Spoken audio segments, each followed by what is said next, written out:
What's up, everyone? Memphiss is alone. Will Nicole A call a house meeting? And is this the start of a brand new power alliance named the Slick Six? Welcome to your live feed update. The day starts off with Memphiss telling Janelle that Nicole Anthony needs to do her part when it comes to campaigning. We saw last week Keisha did really too little too late, and as a result she headed out the door, and it seems to be the same pattern that is happening for Nicole Anthony. She is allowing other people to do the campaigning for her, but it's a whole mismatch because Janelle's doing the campaigning for her, but she doesn't even trust Janelle. It's just all over the place at the moment, but the moral of the story is if you're on the block you need to do your own campaigning if you're probably not going to stay in the house, because letting everyone else do it for you is probably too little too late, and also it may seem a little forceful coming from other folk, so they need to be very, very careful. And also I think it's just wise in Big Brother that you should probably at least try and do your own little bit of campaign, whether it be a lot or a little. You just got to keep yourself in the house, so allowing everyone to do yours probably isn't the best for your game. Memphiss has also confessed to Janelle that his plan this week was to backdoor Ian, so if Christmas hadn't have saved Ian with the safety suite comp,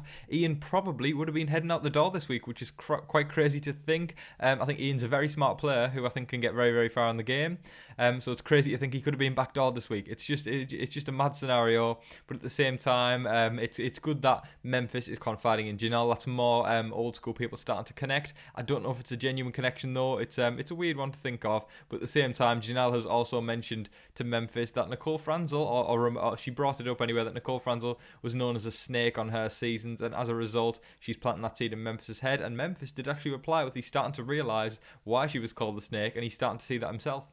The veto ceremony has occurred and Memphiss has decided to not use the power of veto. Sorry, I built up the tension there just like they do on the show. But yes, he has decided not to use the veto, and as a result, Nicole Anthony and David remain on the block. Enzo has told David that he has his and Tyler's vote. He is totally leaning towards them, although Enzo does tell Nicole Anthony something a little contradictory later, but we'll get to that later on in the video. But as of now, Enzo has told David that he has his and Tyler's vote, and also Kesa went up to the HOH room and told Memphiss that Nicole A will be leaving this week, and because Casey's got that good read on the house, he's basically saying Nicole A has definitely not got the votes to stay, and Memphiss totally disagrees. Another sign of a crazy dictator there. He's 100% that David is going to leave, and it's crazy to sort of see the motions that Memphiss is going through, and how he believes he has got everything on lock, and how he believes he's controlling everyone, and how he believes he knows everything that's going on in the house, because it's the total opposite what we can see from the outside. Even David feels confident that he is staying this week. He did a little piece to camera where he straight up looked directly at the camera and says that he's here to stay, and he's confident enough that he will have the votes to stay in the house this week. And he also is a bit torn about telling Nicole Anthony about this, because he doesn't know if it's the right thing to do. He feels it's sort of morally right to basically let her know that he has the votes, but at the same time it may just it may come bite his game if he tells her this, because she may be able to work something over the next few days. I know it's unlikely, but David's just being conscious of a friend in need. Davon is being straight up with Nicole Anthony, telling her that she can't vote to evict David because there's never been an African American winner of Big Brother, and she's saying it's never been the case in which 3 African American people are in the house at once. So she is basically saying that she can't sort of morally vote to evict David. So she's being straight up and honest with Nicole Anthony there, so Nicole Anthony isn't blindsided on Thursday night. I think Nicole Anthony is slowly starting to realise that she doesn't have the vote, and the paranoia just keeps ramping up with her, which is sad to see. But it's all going to come to a head on Thursday night, especially when the new HOH is crowned. Nicole Franzel has spoken to Nicole Anthony and told her that she's heard through the grapevine that her and Janelle were trying to get her out of the house, and Nicole Anthony straight up said it was Janelle. She took no responsibility whatsoever, and we do know as well that is the true case. We know that Janelle has actively been saying to people that Nicole Franzel is not to be trusted and she's a threat in this game.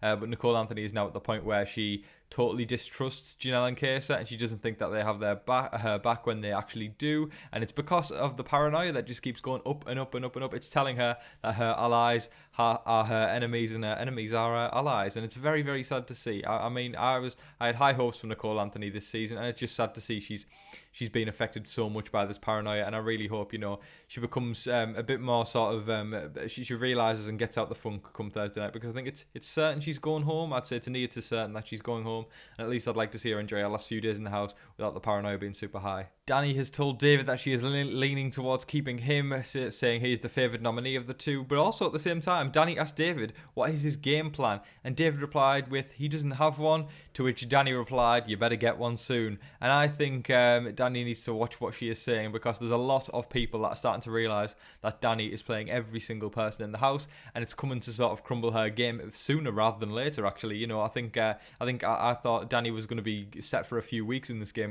without people realising how many people she is actually playing.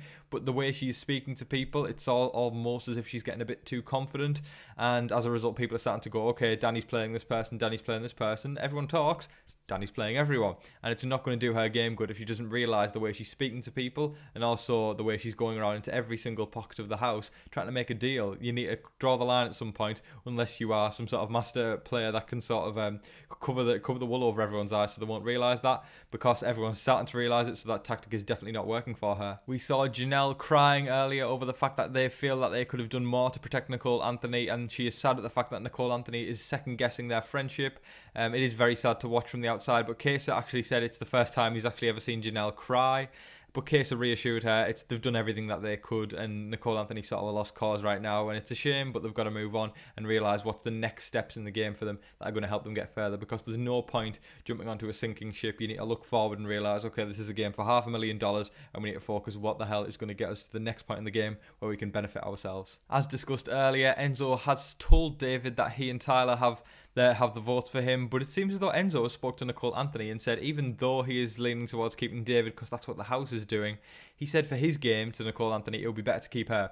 And 100% Enzo has definitely got more of a connection with Nicole Anthony than he does David, and as a result he's also told Memphiss, as I discussed in yesterday's video, that he feels David is the most unpredictable of the two nominees. So I feel like if there was some sort of vote flip in which there was 7 votes to kick David out, I feel like Enzo would happily be on board with jumping on that, because he really, at the end of the day, Enzo's a very he's a very independent player, and at the end of the day I think Enzo would just want to make sure that he's making the move that's best for his game, especially with these cracks showing on Cody's side of the house. I think again it's a sinking ship and you don't want to be on it. You need to put yourself in the best position for when that ship goes down, because everyone's going to be floating, but who actually has the biggest piece of wood to latch onto? It's one of those sort of situations, and Enzo, if he evicts Nicole Anthony, it's probably going to damage his game further than it would by evicting David. So he needs to sort of make sure he's got a good read on the house to realise if there is a plan for David to be sent out the door, he can probably get in on it, and then as a result it would help his game to keep Nicole Anthony around. David and Janelle have came to a mutual agreement that they will not be gunning for each other. They have said that it's not going to do either of their games any good or any benefit by taking each other out, so they have said that they will not be targeting each other. However, when you are a nominee, you're not going to tell someone that you are targeting them, so David's done exactly what he should there, because if he's going to go, yeah, Janelle, I'm going to target you, that's a vote lost if Janelle is going to throw a vote his way. So I think David could just be saying that. However, I don't believe that Janelle will be the person he targets. I think Memphiss he will be going for. He did discuss slightly later on that maybe it's not the smartest game move to actually target Memphiss. Maybe he's just thinking with emotions there, but I think it's going to be very intriguing to see where David goes with that and which side of the house he goes with, because if he's smart, he'll realise that that side of the house is sort of using, or Cody's side of the house is using him as a number, whereas if he migrates over to Janelle and Case's side, they'll realise that he's actually a valued member of the group, or he will be brought in as a valued member of the group, more so than he would be on Cody's side. So it's going to be a lot of thinking to see if David's going to, what move he's going to make, but I think for sure he's going to be gunning for HOH, and I'm excited to see if he's going to make a power move this week. With the paranoia being sky high for Nicole Anthony, she and Kevin debated whether it's a good idea to blow up Janelle and Case's game in a house meeting. We gotta love a good old classic house meeting. It goes disastrously for some people and extremely well for others, but it seems very, very crazy to think that 2 weeks in there could be a crazy house meeting. I don't think Nicole Anthony is going to do anything, and Dani did reassure her later in the evening that what you've got to remember this week is the goal is to stay, not to blow up Janelle's game. And I think Nicole Anthony is so annoyed with Janelle, or she perceives that Janelle is trying to get her out so much, she is getting very annoyed over nothing, and as a result the only sort of thought process that she has got is search and destroy. It's let's blow up Janelle and Case's game as the last hurrah before I go out of this house, when she realises that Janelle and Case actually do have her back, and she needs to realise that, and potentially if she can come back down a little bit from that funk, she can maybe it's very slim chance, but do something over the next few days that could flip the votes. It's very unlikely, but it's better to get out the funk than rather be in the paranoia that is sky high currently. Over the past week or so, Janelle and Kesa have actively expressed the fact that Nicole Franzel is the threat on that side of the house. However, they are starting to realise that Cody is the head of the snake, and they need to cut the head of the snake off so then they can start picking up the core. And as a result, it's a strange relationship that Kesa has with Ian, because Ian has said to Kesa he wants to go deep in the game with Nicole Franzel, but we obviously know what Kesa and Janelle's intentions are with Nicole Franzel. It's take Cody out, then Operation Get Rid of Nicole Franzel. So maybe it could be a deal for a couple of weeks that Kesa and Ian could make, so they're not actively going for Nicole Franzel then, just, you know, to make them further in the game. They sort of agreed on something, you know. Casey said his target was to get halfway in the game this time, and if Ian said he would work with him to allow him to get to that target, they would happily work together.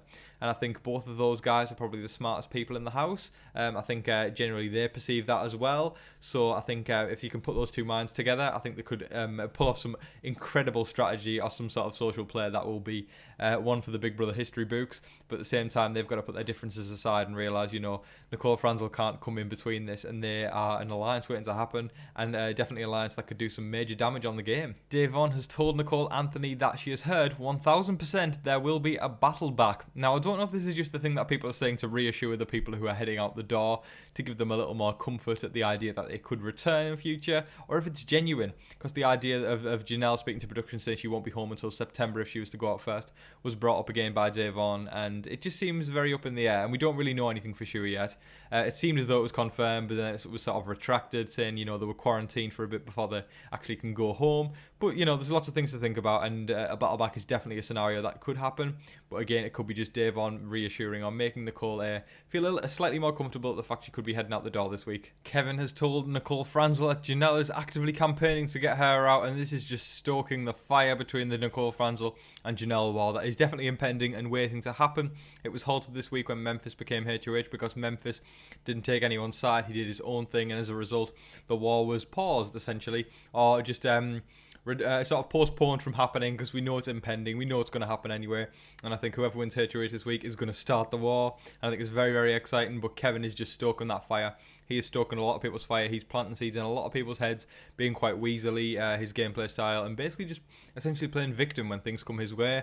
But that's his tactic, and if it gets him to the end, you got to respect it. But at the same time, it's not generally a Big Brother style of gameplay that is respected, and it probably won't help him win the game. Davon continues to speak to every single pocket of the house. I believe the phrase that was used was going around like a ping pong ball, and as a result, Dani and Cody have expressed the fact that they cannot tell Davon any more information, because she goes to every single person in the house and relays that information back and forth. She was sitting very, very well in the middle, but I feel like she's abusing that position slightly, and as a result, her gameplay is starting to sort of make people distrust her. However, it seems as though Bailey and Davon are migrating over to the Janelle and Casey side of the house to form some sort of four-person alliance there that will potentially rope in Christmas. However, Christmas, you know, she's told them that she's on board with it, and they've asked about Nicole Anthony potentially being put into it as well. But they've only said that if Nicole Anthony survives this week, they'll scoop her up as a number.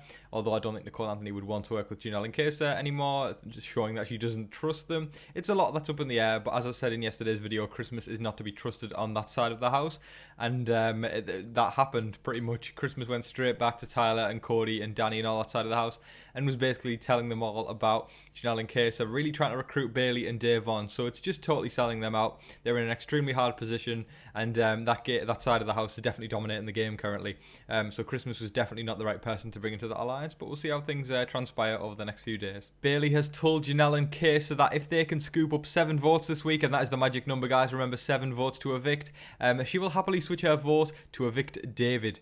So that means if they can do enough recruiting, if they can plant enough seeds over these next couple of days, Nicole Anthony might be staying. I don't see that really happening. I don't think they can get enough people. They can probably maybe get 4, 5 or 6 at most, but I think 7's going to be a little bit of a struggle unless we see a massive power dynamic shift over the next couple of days. I think that's not probably going to happen until the next HOH is crowned, but you never know, guys. This is Big Brother. You got to expect the unexpected, as I always say, and things could be totally different tomorrow than they are today. Bailey and Davon, Cody and Dani, Tyler and Enzo have formed a power alliance that is called the Slick Six. So there we go, guys. That's a first sort of solid 6-person alliance that's been formed this season.